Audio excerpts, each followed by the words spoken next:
think that's too simple an answer that he hasn't got a striker, but the fact of the matter is it'll still continue to be asked. The reason it'll continue to be asked is because there are hundreds of thousands of Arsenal fans who for many months and years now have said we need a striker. It's not just, you know, us in this studio or Patrick Davison who's asking them a question. Arsenal fans, and you can't kid football fans, they know their team as well as anybody.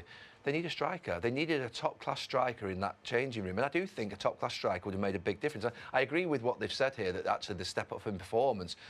But Liverpool can not play well, and because of their options up front, can win games. Yesterday, they can be 1-0 down against Southampton. You were watching the game, Urs, on Soccer Saturday, and I was listening to you, and they can just, through moments of Diaz, Nunez, others, win games. You know, they've got options off the bench. Mikel Arteta has not got those options. Would you sit there with confidence, Jamie, and say that next season, OK, if they sign a striker, that Arsenal will be challenging for the title? Yeah, they will. Yeah, absolutely. I'm confident in that. I think, but they've got to start an elite striker. And the problem is, how hard are they to find? It's incredibly difficult. No one really wants to sell their best player. They always get spoken about with Alexander Isak, who is obviously elite, because obviously you see the goals he's got and how he plays. But it's not going to be that easy. Do you think that Arsenal are going to be the only players in town, even if he were to leave Newcastle? Barcelona are talking about wanting him as well. There's been a load of clubs that will want him. But they've got to find someone. Is it Sesko as well? They've been mentioned in trying to get. But it's just a case of, I think the guy said it earlier on, a striker. Because even though Kai Havertz has done well, they signed him as a number 8. They signed him as an extra midfield player. Then you ask him to go and be a killer in the box. And yes, he had some good moments, but is he an out-and-out striker that's going to get you 20 goals? Is he going to get you Salah's numbers? That's what they've got to try to find. And if they do, with their defensive stability, they've got a really good goalkeeper that we all like, and midfield, they will certainly go close next season. Roy, you said the next step is the hardest. Do you have confidence that they will make this step under Mikel Arteta? No. Why not? Why would I? What makes you think they can do it? Or the manager can do it? They've got close over the last few years, and City will be strong next year. Listen, I'm sure Liverpool will be strong next year. Where's the evidence to think they can do it? Would it be get another striker in? Yeah, obviously that would help. Have they got the right mentality? Has this manager, we just seen there at the interview, getting frustrated, which is fine, because you see a different side to managers when they're winning every week. It's great. We've seen that even with Pep. But all of a sudden, when they're losing matches or they're not getting the rewards they think they deserve, they get all agitated and frustrated. And that's fine. I've been there and done it. But what is the evidence to think that if they get somebody to get 20 goals, that we'll sit there and go, well, that'll be the difference. I don't think it necessarily will be. I suppose the evidence might be that they got 89 points last season, 85 the season before. It looks like they will fall short of this season because of the injuries they had. Yeah, so if they get those players back and they can add to that group. Yeah, of course, all ifs and ands. But again, do you think City and Liverpool are just going to stand still? They're going to keep looking to improve.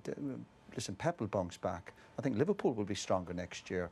These teams aren't going anywhere, and they've had a bit of a dip this year, particularly Man City. We don't know what Chelsea are. We don't know what one or two other teams improving. But what's the evidence again from the Arteta or this group of players that they've got that mentality to challenge? We talk about it's not like challenging for a title, but to me, in my mentality, it's about winning titles, not challenging.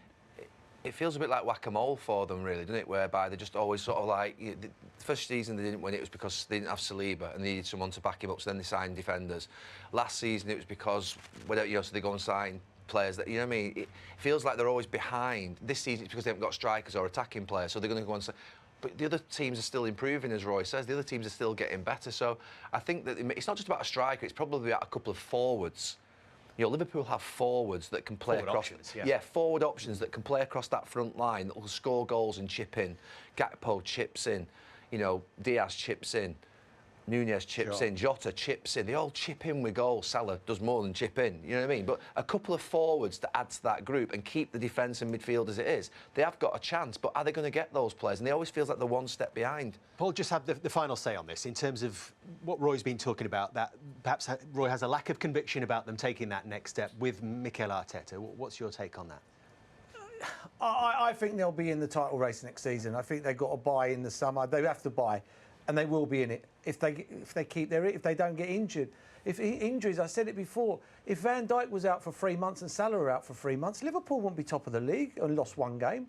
You know, they make differences. You know, you're never going to get a squad like Man City assembled over the last 3, 4, 5 years. That's never going to happen again.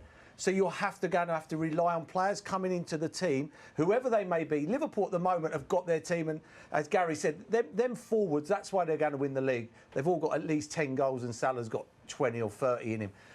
they've got to rely on players to come into the team that are not going to be better than what they've got. And at the moment, the front three, we've got a young kid who's going to be a superstar. We've got Trossard, who really was brought in as an understudy, and a centre midfield player playing up front. What about would Sterling, never happen Wes? in any other country. Mess, what about Sterling? I mean, Mikel wanted him in, and then he's left him on the bench for 90 minutes at Old Trafford, and they need a goal. I thought today would have been all right. I thought it was a tight game. He gets the ball and he can dribble. Do you know what I mean? He might get a nick, a free kick. And, you know, if I was Sterling now, you'd be thinking, will I be playing for Arsenal ever again? Yeah, but the question is, you were saying, will they be in the race? I think they will be in the race. they'll be in the title Yeah, race. but it's no good being in the race if you're not going to win it. Well, you've got to be in it to win it. Yeah, but listen, we're talking about Arsenal here. Listen, Well, I haven't won the league for over 20 years. no, that's why I'm saying. So why are we sitting here thinking, yeah, we can say that for the next 10 years they'll be in the race, but it's no good being third, fourth. Who do you think is actually going to go and win it? Roy, That's what we're talking about. We're not talking about small clubs here. But I thought they had, Forest might finish ahead of them. They've demonstrated, I think, last season and the season before that they've got hallmarks of a team, I think, that can go on to win the title. A little bit like the progression that Klopp made at Liverpool. And I'm disappointed in them this season that they've fallen short. When City aren't there, and I thought Arsenal would be there. And to be fair, Liverpool have had a fantastic season, but they've not delivered this season. This is the biggest problem, I think, this season for Mikel Arteta. Losing the title last season and the season before, I don't think was that much of a problem for him. I think this one will hurt even But more. they This one will hurt more. This one will hurt I'd say more. we're in a great Because of position. what Man City They were in a have great been, position 3 years ago. So they've been in good positions where they've had people scoring goals. And was it 2 or 3 years ago? People said, "Oh, they're out of the FA Cup. It's great." I'm glad they won easily in Europe during the week, because if they had a tough game coming up, they'd be saying, "Oh, well, we're getting ready for next week." They had no excuses coming to United today. Everything was there for Arsenal to go, "Listen, you've had a good win during the week. You don't have to worry about next week. You can come and put a show on." And obviously United were on about like the intensity. I think there was one booking in the game. You got to turn up and flex your muscle and say, "We're Arsenal, we're doing well, we're making progress, we've had a tough season, but we still do a good job on you." Didn't even do a job on United today, and United were there for the taking. United were just sitting and hoping for the best. They couldn't even do that. So why do we think next year this Arsenal team might get a striker in and they're going to win the league title? Well, I won't be putting any bets on Arsenal next year, let me tell you that. Not what I saw today. Well, Manchester United have actually gone up a place. They're up to 14th now. We will hear from Ruben Amorim right now. We're going to have a break first, and then we're going to come back and hear from Ruben Amorim. Let's do that.